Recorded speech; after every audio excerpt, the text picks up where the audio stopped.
የራሴን ህይወት ልኑርበት። ገብቶሃል? የሰው ልጅ ስላፈቀረ በዚህ ልክ መጎዳት የለበትም። ካለው በኔ ልብሽ ቢደማም ይቅር ለእግዚአብሔር። ራሴን እስከማጣ ድረስ መቆየትህ ለኔ ምንም አይነት ክብርም ሆነ ፍቅር እንደሌለ ነው የሚያሳየው። ገብቶ እኔም መሲን ጠልቻት አይደለም የተወኳትኝ። መሲን ፍቅር አላት ለሱ የላት የሚለውም ማወቅ ስለፈለግን ነው ይሄን ነገር ያደረግነው እንጂ እኔና በኪ ምንም አይነት ግንኙነት የለንም። መሲ ከጎኑ ያለች ፍቅረኛዬ ናት ብሎ ለመሲ ያስተዋውቃት ምናምን የሚለውን ነገር ነው። እሷን እንደምታፈቅር ለማረጋገጥ በጣም ብዙ መንገዶች ነበሩ። ከዚህ የተሻለ በጣም ብዙ መንገዶች ነበሩ። ጋሚ ወደ ህይወቴ በቃ እንዳገባ የራሴን ህይወት ልኑርበት። አይኩረት ልብሽ ይዞ ጥላቻ ማርኜን ያለም የዛሬን ብቻ። ሰላም ሰላም፣ እንዴት ናችሁ? ውድና የተከበራችሁ ቤተሰቦች ደህና ናችሁ? እኔ ደህና ነኝ፣ እግዚአብሔር የተመሰገነ ይሁን። ያው ጠፎ ግን አይባልም። ትናንት ነው ያልመጣው አይደል? ትናንት እንግዲህ ብዙዎቻችሁ ስትጠብቁት ነበረ። ያው ሲጠብቁን ነበረ ወይ ደግሞ ሲጠብቁኝ ነበረ። ምክንያቱም ያው ቃል የገባውላችሁ ነገር አለ። እሱም ቃል እንግዲህ ምንድነው? ያው ትናንት ስራ በጣም ቢዚ ነበርኩኝ፣ አልተመቸኝም ነበር ለመምጣትና በጣም ይቅርታ አድርጉልኝ። በዚሁ አጋጣሚ ያው እናንተንም እንዲሁም ዳኒ መሲንም ያው ቀጥሬያቸው ነበረ። መሲ ከቤተሰቦቿ ልትሄድ ነበረ። ያው የምትሄድበት ጉዳይ ግን አስፈላጊ ሆኖ ሳይሆን ያው በእኔ ምክንያት ነውና በእኔ ምክንያት መሄድ የለብሽም ምናምን ነገር አልኳት እና ያው ነገሮችን ለማስተካከል ነው እንትን ያልኩና እውነቱንም ለመናገር ነው። እሱ እውነታ ደግሞ ዛሬ እንግዲህ ለእናንተ የምነግራችሁ ይሆናል። በጣም ብዙዎቻችሁ ጥያቄ የፈጠረባችሁ ነገር ምንድነው? ለምንድነው ሌላ ሴት ይዞ የመጣ? ለምንድነው መሲ ከጎኑ ያለች ፍቅረኛዬ ናት ብሎ ለመሲ ያስተዋውቃት ምናምን የሚለውን ነገር ነው። ዛሬ ይሄንን ጉዳይ በደንብ ላብራራላችሁ እፈልጋለሁ። ወይም ደግሞ ዛሬ በረከት ፍቅረኛ አለው የለውም፣ ወይም ደግሞ ሊ ፍቅረኛው ናት አይደለችም፣ ወይም ደግሞ እዟት የመጣት ልጅ ለመሲ ያስተዋወቃት ፍቅረኛው ናት አይደለችም የሚለውን እውነታውን ዛሬ የምናገር ይሆናል ማለት ነው። ዛሬ እንግዲህ ያው ሊ ትመጣለች፣ እንዲሁም ዳኒም ይኖራል፣ መሲም ትኖራለች። ለዳኒና ለመሲ ያው ቀድሜ ነግሬዋለሁ ለዳኒ። ምክንያቱም ለመሲ መናገር የመጀመሪያ ትናንት ነበረ ልንገናኝ የነበረውና ያው ትናንት ስላልተገኘው በሰዓቱ አሁን ዛሬ ደውዬ መሲን እንደዚህ ነው ምናምን ነገር ብላትኝ ከባድ ነው። ወይ ደግሞ ላትረዳኝም ትችላለች። ለምን ቃልን እንትን አላልክ ምናምን ትለኛለች እና ያንን ነገር ስላሰብኩ ነው እንትን ያላልኩ ማለት ነው፣ ለሱ ያልደወልኩላት። ለማንኛውም ለዳኒ ደውዬለታለሁ ማለት ነው። ነግሬዋለሁ መሲን ይዟት እንዲመጣ ማለት ነው። ያው ለዚህ ከደወልኩ ትንሽ ቆየት ብያለሁ። ሊም ትመጣለች። ያው እንግዲህ አለ ያው ማለት ለዚህ እውነታ ወይ ደግሞ እስከዛሬ ድረስ እናንተ ማወቅ የምትፈልጉትን ዛሬ በደንብ አብራራላችኋለሁ። በደንብ እውነታውን ታውቃላችሁ። እና እኔ ከአሁን በፊት ስናገር የነበረው እኔ ማለት ያው ቤተሰቦች አላችሁ ያው እኛን የምትወዱ ወይ ደግሞ እኔን የምትወዱ ምናምን ነገር ግን የሆነ ያላግባብ የሚጽፍ ሰው አለ ወይ ደግሞ ያላግባብ የማይሆን ኮሜንት የሚሰጥ ሰው አለና እዚህ ጋር ደግሞ የምሬን እኔ ለምትወዱኝ አይደለም፣ በቃ ዝም ብላችሁ ለምትፈርዱ ሰዎች በስሜት ወይም ደግሞ በዛች ባያችኋት ነገር የምትጽፏት ኔጌቲቭ ኮሜንት በጣም ከባድ ነው። እኔ በኮሜንት እኮ ብዙ ሰው የምሬን ነው ከሚዲያም የራቀ ያለ በጣም እኔ ግን አልርቅም እንደዛ። ምክንያቱም አሁን ለምሳሌ 100 ኮሜንት ሊኖር ይችላል። ከ100 እሺ ቀለል አድርገን እንየውና 10 ኮሜንት ይኖራል። ከ10 2 ኮሜንት ስለተሰደብኩ ወይ ደግሞ 2 ኮሜንት እኔን የሚጥል ነገር ስለተናገሩ ወደ ኋላ ልቀር አልችልም። ምክንያቱም ከሁለቱ ይልቅ እኔን 10 ኮሜንት ነው የተጻፈ፣ ከ10 ሁለቱ ኔጌቲቭ ሆኖ 8ቱ ፖዚቲቭ ከሆነ እኔ የማስበው ምንድነው 8 የሚወደኝ ሰው አለ ማለት ነው። ገብቷችኋል? 3 ስታመዛዝኑት የትኛው ይበልጣል ማለት ነው? 8ቱ ከፍ ይላል ማለት ነው። እኔ የሚወደኝ ሰው አለ ማለት ነው። ያ ማለት ደግሞ እኔ እናንተን ለመናገር ፈልጌ አይደለም፣ ግን እውነታውን ሳታውቁ አትፍረዱ ባይ ነኝ። ለወደፊት ማለት ነው አትፍረዱ፣ ይፈረድባችኋል። ከሌ ነው ማነካካችሁ እንደው እና ያው ሊን እየጠበኳት ነው። መጀመሪያ ከሊጋ ያው አውርተናል በእርግጥ ግን ያው እውነታውም ስላለ እሱንም እንግዲህ እውነታውን ምንድነው ያው ከሊጋ ማለት ነው እናወራለን። ከዛ ለመሲና ለዳኒ የምንናገር ይሆናል ማለት ነው። ለማንኛውም ቤተሰቦች ዛሬ እስከ መጨረሻው እንድታዩት ይሄን ቪዲዮ የምሬን በትህትና ጠይቃችኋለሁ። ሊን ጠብቃት።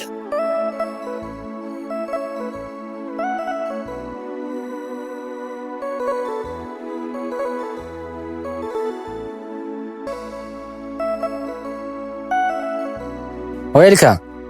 እንዴት ነሽ? እንዴት ነው? ሁሉ ሰላም አለው። እንኳን ደህና መጣሽ። እንኳን ደህና ቆየሽ። እስኪ ካሜራ ትፈሪያለሽ? አሁን ድረስ እንዴት ነሽ? ቤተሰቦች አሉ። ዛሬ እንግዲህ ያው ትናንት ነበር በእርግጥ የቀጠርኩሽ አንቺን ብቻ ሳይሆን እንግዲህ ዳኒንም እንዲሁም ቤተሰቦችንም ጠርቻችሁ ነበር። እንኳን ደህና መጣሽ። እንኳን ደህና ቆየሽ። ይቅርታ ቤተሰቦችን ጠርቻለሁ አልኩ እንዴ? አልኩ መሰለህ። እነሱ ከየት ይመጣሉ? እሺ እንኳን ደህና መጣሽ በድጋሚ። እንኳን ደህና ቆየሽ። እንዴት ነው ክላስ? አሪፍ ነው? ምንም አይልም፣ ጥሩ ነው። ፈተና ምናምን ጨርሰናል። መልካም። እሺ ወደ ዋናው ጉዳይ ሲመጣ ያው አውርተናል እንዳልኩሽ እሱን ነገር ለቤተሰቦቹ ግልጽ እንድናደርግላቸው ነውና ያው እኔ አንቺ ኑረሽ አንቺ ብትናገሪ ከቻልሽ ካልሆነ እኔ ማብራራላችኋለሁ። ዳኒና መሲንም ያው ጠርቻችኋለሁ እና እሱ ነገር እንግዲህ እስኪ አንቺ ምን ትያለሽ?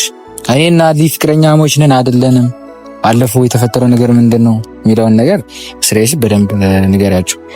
እሺ እኔና ቤኪ ፍቅረኛሞች አይደለንም። ያው እሱ በጣም ይሄን ስራ እንድሰራ ስላስገደደኝም ያው ማስገደድ ይባላል።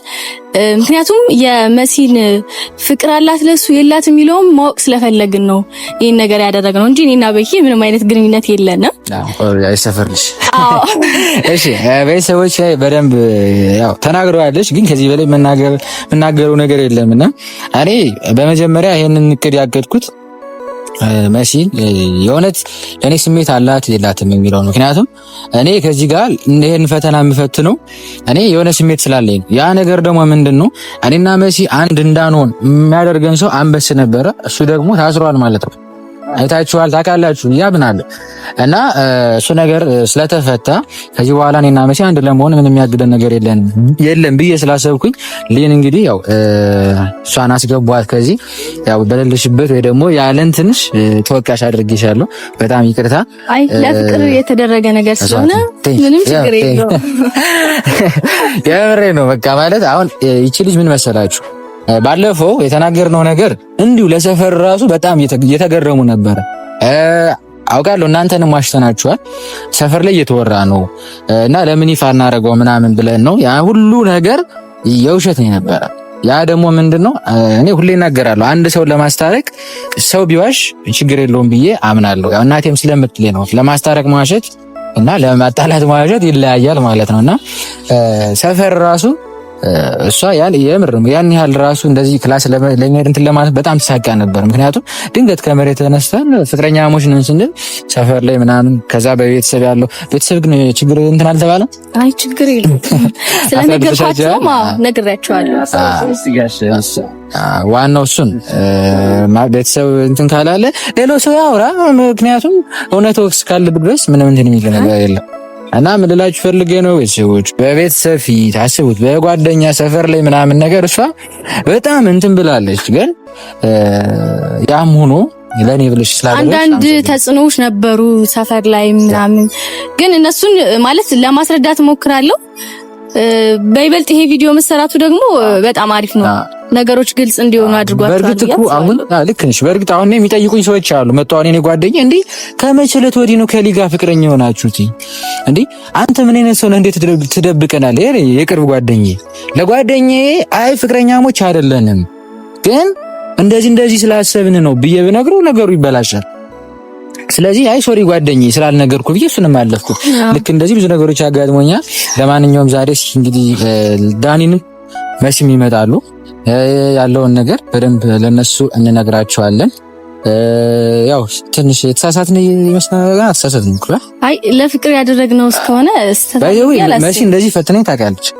እንደውም እሷ ሌላ ሀገር ሂዳ በጓደኛዋ ምናምን ኢቭን በረኪና እስከመጠጣ ደረጃ ምናምን ሁላ ደርሳ ነበር የሆነች ልጅ ማለት ነውና ከእሷ አንፃር እኔ ምንም ማለት አይደለም ብዬ አምናለሁ። የሚሆነው እንግዲህ አብረን እናያለን። አዎ እስኪ እንግዲህ ያው ለማስረዳት እንሞክራለን። አሁን ላይ ምን እንደው ታውቂያለሽ? አይ ትረዳናለች ብዬ አስባለሁ። እስኪ እንግዲህ ደግሞ በጣም ነው የምትወደው። ያው እሱን ነገር አሁን ላይ ምን መሰለሽ በምን መንገድ እንላለን ምናምን የሚለውን እስኪ እናረጋግጣለን። ደስ ይለኛል። አሁን እስኪ ነገሮች ብቻ አንቺም የለፋሽበት ነገር ዳና ብራዘር እንዴት አማን ሰላም መሲ እንዴት ነሽ? ደህና ነሽ? ሁሉ ሰላም ነው? እስኪ ወደዚህ እንዴት ነው? ሰላም ነሽ? ያው ካሜራ አለ እንግዲህ ወደ ቤተሰቦች አሉ። ያው ደውዬልሃለሁ፣ በእርግጥ ይቅርታ ብያለሁ። በቤተሰቦች ፊት ደግሞ ለመናገር ነው። ለትናንት ነበር ቀጠሯችን። እንግዲህ ያው በጣም ይቅርታ፣ በጣም ቢዚ ሆኜ ነበረ። አንዳንዴ የሆነ ነገር ሲኖር ማለት ከባድ ነገር ይዛልና የግድ መምጣት ስላልች ማለት ያን ጉዳይ ትቼ መምጣት ስላልቻልኩ ነውና በጣም ሶሪ ብያለሁ። በዚህ በጣም ይቅርታ። ምን አሁንም እንደተቀየምሽ ነሽ? አረ አልተረጋጋሽም? አሁን ተረጋግታለች። ያው ጥሩ ባይዘው የሆነ መድኃኒት አለ የምትወስደው ትንሽ እንትን ያደርጋል ነው እንዴ? አይለች አረናታ መሪ ነኝ እንዴ? አይ ዝም ብዬ ቃስ ማለት ቤተሰቦችን እንትን ላለ ማለት ተስመተኛ አንተ ነው። ለኔማ ብትሰነዝር ማለት እንደዚህ ይላል። እሺ ለማንኛውም ዳኒ እንኳን ደህና መጣችሁ። እስኪ ቤተሰቦችን ሰላም በሏቸው። ትንሽ ሰላም ባያቸው እንጂ አፋኩርፊያቸው እነሱ ላረጉ እንደ ቤተሰቦች ነው። የተከበራችሁ ቤተሰቦቻችን ሀገር ውስጥም በውጭም ያላችሁ ሁላችሁም በያላችሁበት ሰላም ሁኑልን። ያው ዛሬ እንግዲህ እስከዛሬ ድረስ ተደብቆ የነበረው ነገር እውነታ አለ፣ ምን ሰማው እውነት አለ ተብዬ ነው የመጣሁት። ያው ያለፈው ቪዲዮ ላይ እናንተም አይታችኋል። ይሄ ነገር ያው ምን እንዳለ እንግዲህ እኔም እናንተም ዛሬ ምን ሰማ ነው የሚሆነው። ምናልባት ለእናንተ ተነግሯችሁ ካልሆነ ማለት ነው። ስለዚህ ያው ማለት አሁን ላይ እኔ መስማት የምፈልገው ነገር አለ ለራሴና ከዛ አንፃር ያው ደስተኛ ባልሆን ቢከፋኝ ምናምን እናንተ እንዲደብራችሁ አይገባም። ማለት በቃ አሁን ላይ መጀመሪያ ማወቅ የምፈልገው ነገር አለ። ከዛ እውነት በኋላ ነው የኔ ደስተኛ መሆን አለመሆን ሊወሰን የሚችለውና ጀስት ሚሉትን እንስማና ከዛ አብረን እንወስናለን። አይሻልም? ይሻላል። እንት አቷራቸው አይዘው ስልኩ እኔ ነው እንደዚህ እንትናት እንደዚህ አወራኔ ሰላም በላቸው። ስልኬን ሳትዝ ኧረ ቤተሰቦች ምንድነው አላስጨነቀኝ። ሰላም ውድ ቤተሰቦቻችን፣ እንግዲህ ዛሬ ያንን የተደበቀ እውነታ ለመስማት ነው ዛሬ የመጣ ነው። እናንተም ጓጉታችኋል። እኔም በጣም አፋጥኜ ሳወራው ነበር ትናንት በረከት እኔን ጉዳይ መስማት አለብን ብዬ ለመሲ ቃል የገባሁላት ነገር አለ። ባለፈው መጨረሻ ጊዜ ወደ ሀገሯ ልትሄድ ብላ ያስቆንኳት ይሄን እውነታ አውቃ እንድትሄድ ስለፈለኩ ነው እና ብያታለሁ። ይሄን እውነታ ከሰማሽ በኋላ ውሳኔ ራስሽ ነው። ከዚህ በኋላ በህይወትሽ ጣልቃ አልገባም ብያታለሁ። የዛሬ ውሳኔ በመሲ ውሳኔ አልገባም። ይሄ የራሷ ውሳኔ ነው። አላስገድዳትም ከዚህ በኋላ መሲም በረከትንም እንደዛው እና ለመስማት ነው ዛሬ መጣሁ። እሺ እንኳን ደህና መጣችሁ ብያለሁ በድጋሚ። ያው እንግዲህ ሊማለች ያው መቼም አኩርፋችኋታል። በነገራችን ላይ ቤተሰቦች የእውነት እንዴት አስቡት እስኪ አንድ ሰፈር ልጆች ናቸው። ኢቭን ዳኒ መጥቶ ሰላም መሲም እንደዛው በቃ አኩርፋታል። እና ወደ ቁም ነገሩ ስገባ እንግዲህ እስከዛሬ የተፈጠሩ ነገሮች እኔና ሊ ተነጋግረንበት ነው። እሱ ማለት ደግሞ እኔና ሊ ፍቅረኛሞች አይደለንም። እኔና ሊ ምንም አይነት ግንኙነት የለንም። ይሄን ነገር ያሰብነው ምን መሰለህ ዳኒ፣ ያው ታውቃለህ መቼም አንበስ በመካከላችን ነበረ። እኔና መሲ አንድ ለመሆን የሚያግደን ነገር ደግሞ ምንድነው? መሲም የእውነት እኔን ጠልተኛ አይደለም። ምክንያቱም እኔ እንዳልጎዳ ስለምትፈልግ ነው። እኔም መሲን ጠልቻት አይደለም የተወኳትኝ። ምክንያቱም ልጁ ጋር ላለመጎዳዳት ገብቷል። እዚህ ጋር አላማ ምናምን የሚባል ነገር አለ። አላማ ከሳተ ወይም ተስፋ ከቆረጠ ሰው ጋር እልህ መያዙ ጥቅም የለውም። ጊዜና ቦታ ጠብቀህ ማድረግ ያለብህን ታደርጋለህ። ለዛም ነው ከባህር ዳር አዲስ አበባ ድረስ የሄድኩት ማለት ነው። አዲስ አበባ ሄጄ ደግሞ እንዳሰብኳቸው ነገሮች ቀላል አልነበሩ፣ በጣም ከባድ ነበሩ። ተመለስኩ ወደ ባህር ዳር እነሱን ነገሮችን ለማስተካከል አሁንም አንገቴን ደፍቼ ነበረ። ነገር ግን መወሰን የነበረብኝ ከባድ ውሳኔ ወስኜ እሱም እንግዲህ ያው አንበስ ታሰረ ማለት ነውና ዋናው ነገር አንበስ ከታሰረ በእኔና በመሲ ምንም አይነት ጥላቻም የለም። ምክንያቱም እኔም ውስጤን አውቀዋለሁ። መቼም ዳኒ ስለ እንደዚህ አይነት ነገር መቼም ታውቃለህ፣ የሆነ ሰው የሆነ ዓመት ያክል አብሮ ኑሮ የሆነ ጊዜ በሆነ ምክንያት ብቻ ብትርቀውም ባህሪዋን ታውቃለህ፣ ያን ሰው ታውቃለህ። ሰው የኔ ከኔ ጋር እንዳለ ሆኖ ከመሲ ጋር የሆነ ነገር አለ። እሱን ነገር ስላመንኩኝ ያው በምን መንገድ ብቻ ገብቷል። በምን መንገድ እናወራበት የሚለው ግራ ስለተጋባው እሷም ስትናገር የነበረው ነገር አለ እና የእውነት መሲ ለእኔ ፍቅር የላትም የሚለውን ነገር ለማረጋገጥ ከዲጋ የሆነ ቀን አወራንበትና በቃ ለምን እንደዚህ ብለን አላስተዋውቅሽም አልኳት ማለት ነው። በዛ መሀል ያየሁት እንግዲህ መሲኔ ለኔ ያው ፍቅር እንዳላት ነውና እኔም ለሷ ፍቅርም ስላለኝ ወደ ድሯችን እንመለሳለን ብዬ ስላሰብኩ ነው ይሄን ነገር ያደረኩት። ሶሪ በጣም አስቀይሜሻለሁና እኔ ብቻ ወራው። እስኪ አንቺ እኔም በጣም ይቅርታ ካጠፋው ይሄንን ነገር ያደረግነው አብረን ሁለታችን ተነጋግረን ነው። መጀመሪያ ሐሳቡን ባልቀበለውም ከዛ በኋላ ግን በቃ ለፍቅር የሚባል ነገር ስለሆነ አብረን አድርገናል። ይሄን ነገር እንደማይከፋሽ ተስፋ አደርጋለሁ እና በቃ ይሄ ነው እውነታው። ዳኒ ምን ትላለህ? ማለት በቃ የተደበቀው እውነታ ይሄ ነው። እኔ እንድትቀሪ የሚያደርኩት ይሄ ነው። በመካከላችን ምንም አይነት ነገርም የለም። ምናልባት አሁን ምን አስባችሁ ነው እንደዚህ ነገር ጥያቄ ይፈጥርብሻል። ሰው ነሽና እንደዚህ ነገሮች ይፈጠራሉ። ግን አንቺ እኔም እስከምታውቂኝ ድረስ መቼም እንደዚህ አይነት ነገር ቢኖር አንደኛ ለምን አልነገርኩሽም ነው። በቃ ማወቅ ስለምፈልግ ነበረ። ለተፈጠረው ነገር በጣም ይቅርታ። እውነታው የነላ ነው። ምን መሰለህ ቤኪ፣ እሷም መቴ ናት፣ መሲም መቴ ናት፣ አንተም ወንድሜ ነህ ስልህ እሷን እንደምታፈቅርህ ለማረጋገጥ በጣም ብዙ መንገዶች ነበሩ። ከዚህ የተሻለ በጣም ብዙ መንገዶች ነበሩ። ገባ? በእንደዚህ አይነት ሁኔታ በሚያፈቅር ሰው አፍቅራ ቢሆን ምን ያህል ልትጎዳ እንደምትችል አንተም ከወደድካት ይገባል። ገባ? እና እንደዚህ አይነት መንገድ ርቃ መሄድ አልነበረብኝ። በጣም ብዙ መንገድ አለ እሷን እንደምታፈቅር ለማወቅ። ገባ? አሁን ይቺ ልጅ ነገ እውነት ቢሆንስ ብላ ካንተ በቃ የሆነ ነገር አለ ልቧ ለማራቅ የምትሞክርበት ነገር፣ እሱ ለኔ እንደ ጥፋት ነው የሚሆነው። ልክ ነህ። ያው ማለት እንደምትወዳት አውቃለሁ አንተ ነው። ገባ? አንተ በሷ እርግጠኛ ለመሆን ስለፈለክ ነው። ግን ሌላ መንገድ ብትሞክር ደግሞ አሪፍ ነበር። ያው ልክ ነህ ዳኒ። ምን መሰለህ የሰው ልጅ አሁን አንተ የሚታይህ እኔ አይታየኝም፣ እኔ የሚታየኝ አንተ አይታየህም። እና ልክ እንደየመልካችን ባህሪያችንም አስተሳሰባችንም የተለያየ ነው። ገብቶሃል? እና ስህተት እንደሆንኩኝ ያው አውቃለሁ። መጀመሪያም ሳስበው ስህተት ነኝ ብዬ አስቤያለሁ። ግን የተሻለ መንገድ ስለ አመዛዘንኳቸው። ይሄኛው የተሻለ ነው ብዬ ለምንድን ነው ያሰብኩት? ከባድ ቢሆንም አንዳንዴ ከባድ ነገር መሞከርህ ትርፉ ወይም ደግሞ የምታገኘው ነገር ጥሩ ነው ብዬ አምናለሁ። ከአደጋው በላይ መሲን ካተረፍኩኝ ትልቅ ነገር ነው ብዬ ስላመንኩኝ ከባድ ውሳኔ ወይም ደግሞ ከባድ እርምጃ ከሊጋ የወሰንነው ለዛ ነው። በተፈጠረው ነገር ይቅርታ። መሲ ዝም አልሽ ለምንድን ነው? ማይ ላዳምጣችሁ ያለውን ነገር መቼም መስማት ይሻላል አይደል? ዝም ብሎ ያው እስከዛሬም ብዙ ነገሮችን በስሜትም ባለማስተዋልም ብዙ ነገሮችን ተናገርኩና አሁን ላይ ደግሞ ገብቶሃል። ዝም ብሎ ሰውን ማስቀየም ለሚያልፍ ነገር ከባድ ከዛ አንፃር ያለውን እውነታ ለመናገር የሞከረ እስከሆነ ድረስ እኔ ደግሞ አስቤ ከመሰለኝ ወይ ደግሞ ነው ብዬ የማስብ ከሆነ ይሆናል፣ ካልሆነ ደግሞ እናንተ የእናንተን እውነታ ለመናገር ነው ዛሬ ላይ የመጣችሁት። ያው ይሄንን ነገር እንደምትሉ እርግጠኛ ነበርኩት። ማለት እንደዚህ ፍቅረኛሞች አይደለንም ምናምን የሚል ሐሳብ እንደምታመጡ እርግጠኛ ነበርኩ። እኔ አላመንኩበትም። ይሄ ደግሞ የራሴ መብቴ ነው፣ የራሴ ህይወቴ እስከሆነ ድረስ ማንም ሰው በእኔ ህይወት አይመለከተውም። ማለት አሁን እዚህ ጋር መሲ እንደምታፈቅረኝ ለማወቅ ነበር፣ ለማረጋገጥ ነበር ምናምን የሚሉ ቃላቶች እኔን ሊያሳምኑኝ አይችሉም። ቤት ይገብተዋላ እዚህ ጋር አሁን ማለት እኔ እንደማፈቅር ለማወቅ አንድ ቀን በቂ ነው።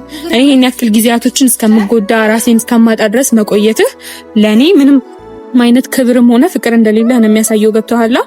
ማለት ምናልባት ሀሳቡን ለፈተና አንስተው ሊሆን ይችላል፣ ላይሆንም ደግሞ ይችላል።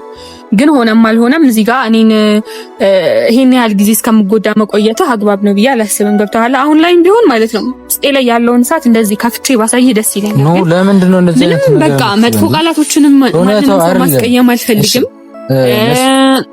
በቃ ልክ ስለሆንኩኝ ገብቶሃል? እዚህ ጋር አሁን ዳኒም ሆነ አንተም እሷም ሁላችሁም ስለኔ ህይወት አይመለከታችሁም። ገብቶሃል? እኔ ብጎዳ እኔ ባዝን ማንም ሰው ለኔ አያዝንልኝም። ገባ? ማለት የኔ የራሴን ቁስል የማውቀው ራሴ ነኝ።